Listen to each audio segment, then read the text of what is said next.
Hello friends, welcome to Designing and Fabrication.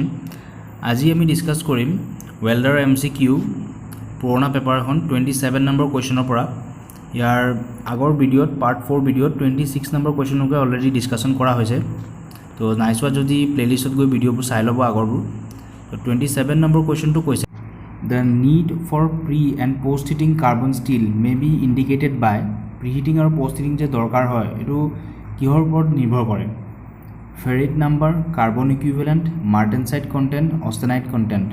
Correct answer is carbon equivalent. Carbonor উপৰত নিৰ্ভৰ কৰে যদি কাৰ্বনৰ পৰিমাণটো বেছি থাকে আমি প্ৰিহিটিং পোষ্টহিটিংটো বেছি কৰিব লাগিব কাৰণ তাৰ মেটেলটো যিমানে কাৰ্বনৰ পৰিমাণটো বাঢ়ি যায় মানে ব্ৰিটলনেছটো বাঢ়ি যায় আৰু যদি কাৰ্বনৰ পৰিমাণটো কম থাকে তেতিয়ালে প্ৰিহিটিং পোষ্টহিটিং কম কৰিব লাগে 28 কোৱেশ্চনটো কৈছে The test method used to test the strength of the spot welded joints is shear test, tensile test, band test or radiography test. So 28 or correct answer to shear test. 29 question to was in the welding process removal of the weld metal and base metal from the opposite side of a welded joint to ensure the complete penetration upon the welding from that side is called dewelding, beveling, back gauging or joint preparation. Yet correct answer to hobo back gauging. Yet koise je ami jetia pisfalor pora welding to hoi joar pasot tolor falor pa jetia etu bend kori swa hoy je ki hoise etu proper mane lack of penetration hoise niki complete penetration ekebare toloroke ahise na nai etu ki processor dara bujibo poa jay so etu mane back gauging korile tol falor pa jodi gauging kori dia hoy tetia etu dhoribo pora jabo je উপৰৰ পৰা মেটেলটো পেনিট্ৰেশ্যন পুৰা তললৈকে আহিছে না নাই তো 30 কোৱেশ্চনটো কৈছে in the welded joint the minimum distance from the root to the weld face is called এটো correct আনসারটো হ'ব a hypotenuse এ কারেক্ট আনসারটো হৈছে a ইয়াত কৈছে যে যিটো ওপৰৰ ফেসটো আছে weld face মানে যিটো ৰেইনফোৰ্সমেন্ট তাৰ ৰেইনফোৰ্সমেন্টৰ পৰা একেবাৰে ৰুটৰলৈকে যিটো ডিসটেন্সটো হয় এই ডিসটেন্স টু মানে তাৰ হে ওয়েল্ডিংৰ থিকনেস টু হেটোকে কোৱা হৈছে হাইপোটেনিউজ 31 কোৱেশ্চন টু কৈছে the portion of the base metal that has not been melted but whose microstructure has been altered by heat of the welding is called যিটো পোরশন টু ওয়েল্ডেড কৰা নহয় কিন্তু তাৰ মাইক্ৰোস্ট্ৰাকচাৰ ভিতৰৰ যিটো মেটেলৰ ভিতৰৰ যিটো স্ট্ৰাকচাৰটো থাকে হেতু মানে এফেক্ট কৰে the residual stresses form হয় তো হেতু কি বুলি কোৱা হয় হেতু কোৱা হয় হিট এফেক্টেড জোন যেটো ফিউজন জোনৰ নিয়ারেস্ট জোন হেতু হৈছে হিট এফেক্টেড জোনত ওয়েল্ডিং টু নহয় ওয়েল্ডিং টু ফিউজন জোনত হয় কিন্তু সেই গৰমৰ পাৰ্শিয়ালি প্ৰভাৱটো হিট এফেক্টেড জোনতো পৰে সো ইয়াত কাৰেক্ট আনসাৰটো হ'ব বি 32 কোৱেশ্চন টু কৈছে in band test when the face of the specimen is in tension and the root is in compression the test is called jetia specimen to bend kora hoise tar face to tension hoise mane face to basically tan khaise aru root is compression mane bhitor fal to root to compress hoise sap khaise to hetu kenoka type of test hobo to hetu hobo normally root band test ot ki hoy guided band test ot duta bhag ase jeto root band test aru face band test boli koise root band test ot tolo falor pa pressure to dia tolo falor pa pressure dile root side to sap khabo aru upor jeto face to hetu tan khabo to etu correct answer hobo a root band test ako face band test ot koile tar ulta hobo 33 question to koise slag inclusion may be present in manual metal arc welds metal inert gas weld metal active gas weld and all of these so yat correct answer to manual metal arc welds kan tat flux thake karone tat slag hobo baki metal inert gas ot aru metal active gas ot to kono flux nai tat inert gas use kora hoy ba CO2 use kora hoy so yat correct answer to hobo manual metal arc welds a 34 question to koise the principal purpose of a welder qualification test is to test the skill of the welder assess the weldability of the materials decide which NDT method to use give the welder practice before doing the production welding so yat correct answer to hobo a to test the skill of the welder 35 question to koise visual inspections of a fabricated item of high quality application should cover the inspection activities যেটো আমি visual inspection করা হয় মানে এনে এটো NDT process হয় এটা small কোনো স্পেসিমেনৰ দৰকাৰ নাই নন ডিস্ট্ৰাকটিভ টেস্টিং চকুৰে চাই মেলি যদি কিবা এটা ডিফেক্ট আছে এটো ধৰিব লাগে So before, during and after welding, before welding only, after welding only, or during and after the welding. So এই প্ৰচেছটো আমি weldingৰ আগতো কৰিব লাগে, weldingৰ কৰি থকা সময়তো কৰিব লাগে, আৰু weldingৰ পিছতো আমি এটো চাব লাগে যে তাত কিবা ডিফেক্ট আছে নে নাই। তো এটো হ'ব A, before, during and after the welding. 36 question to কৈছে which mechanical test can be used to measure the toughness of the weld metal, heat affected zone and parent metal?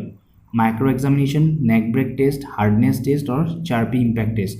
Mechanical test কৈছে যেটো তাৰ toughness to measure কৰে, weld metal আৰু heat affected zone. তো ইয়াৰ 36 ৰ correct answer to হ'ব Charpy impact test. Impact test তাৰ toughness to measure কৰা হয়। প্লাঞ্জাৰ টাইপৰ থাকে, এটো স্পেচিমেনটো ভাঙি দিয়া হয়, স্পেচিমেনটো ভাঙি দিলে দে চাব পৰা যায় যে এটো কিমানখিনি ৰেজিস্টেন্স আছে, কিমানখিনি টাফনেস আছে, কিমানখিনি মানে ওপৰত লোড হি ৰেজিস্ট কৰিব পাৰিব। ইম্প্যাক্ট টেষ্টৰ দুটা ভাগ আছে, চাৰ্পি ইম্প্যাক্ট টেষ্ট আৰু আইজন ইম্প্যাক্ট টেষ্ট। তো ইয়াত কাৰেক্ট আনসাৰ হ'ব চাৰ্পি ইম্প্যাক্ট টেষ্ট। 37 কোৱেশ্চনটো কৈছে the unit of power is expressed in, পাৱাৰৰ ইউনিটটো হৈছে watt. C is the correct answer. 38 কোৱেশ্চনটো কৈছে which one of the following is a non destructive test? Impact test, tensile test, neck break test আৰু magnetic particle test। ইয়াত correct আনসাৰটো হ'ব magnetic particle test। বাকি যিমান কিটা টেষ্ট আছে গোটেইখিনি destructive test।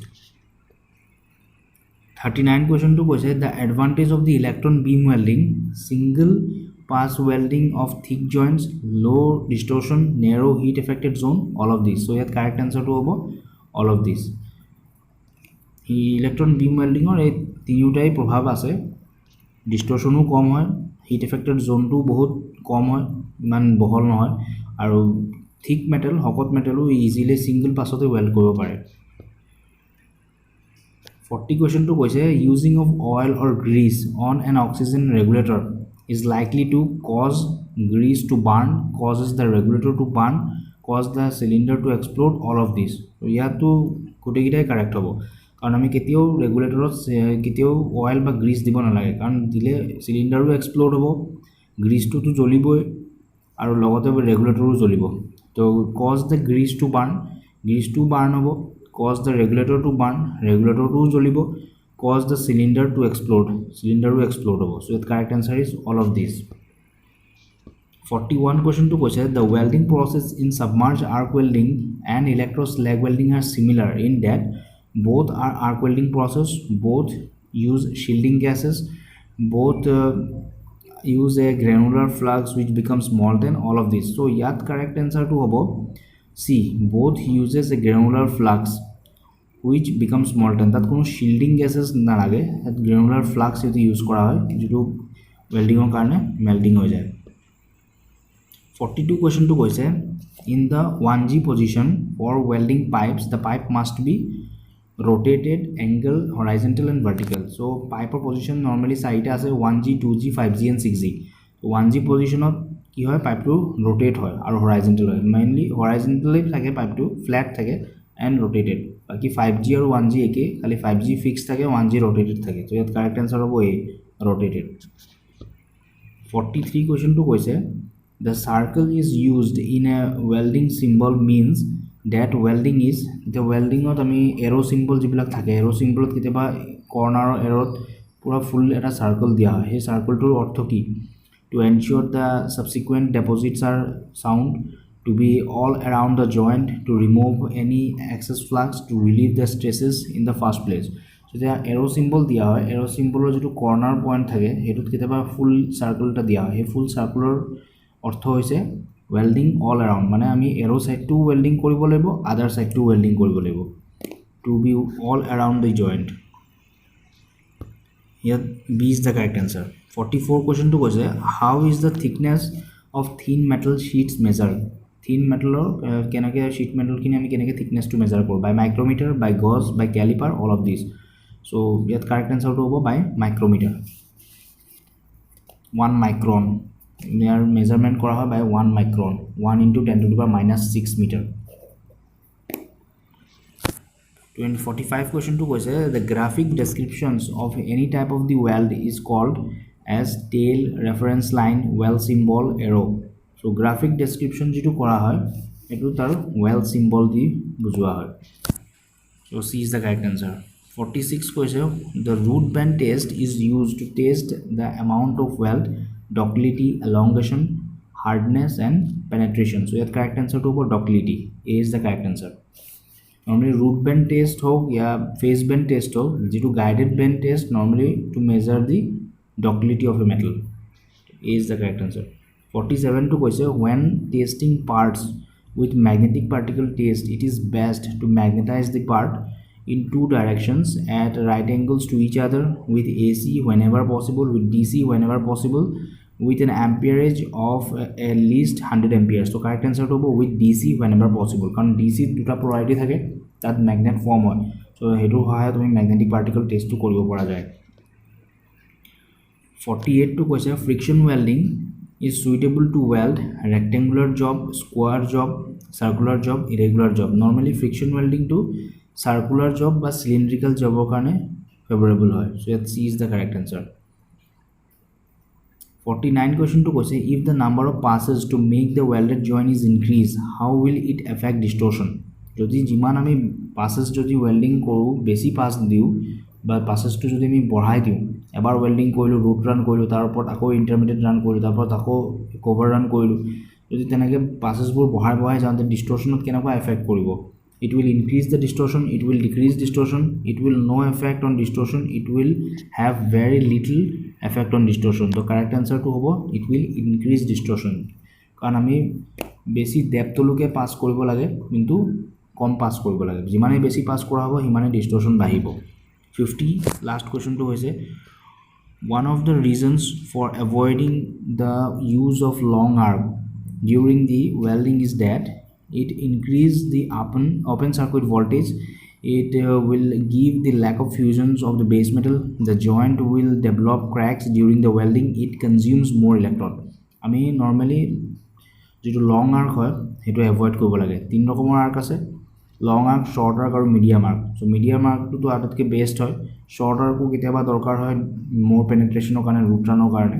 ইয়াত আমি লং আৰ্কটো খুব কম ইউজ হয়, নৰ্মেলি স্লট প্লাগ ওয়েল্ডত ইউজ হয় আৰু ইউজে নহয়। ইয়াত কৈছে কিয় আমি লং আৰ্কটো ম্যাক্সিমাম মানে এভয়েড কৰিব লাগে। তো কারেক্ট আনসারটো হ'ব it will give lack of fusion of the base metal, lack of fusion as well as lack of penetration.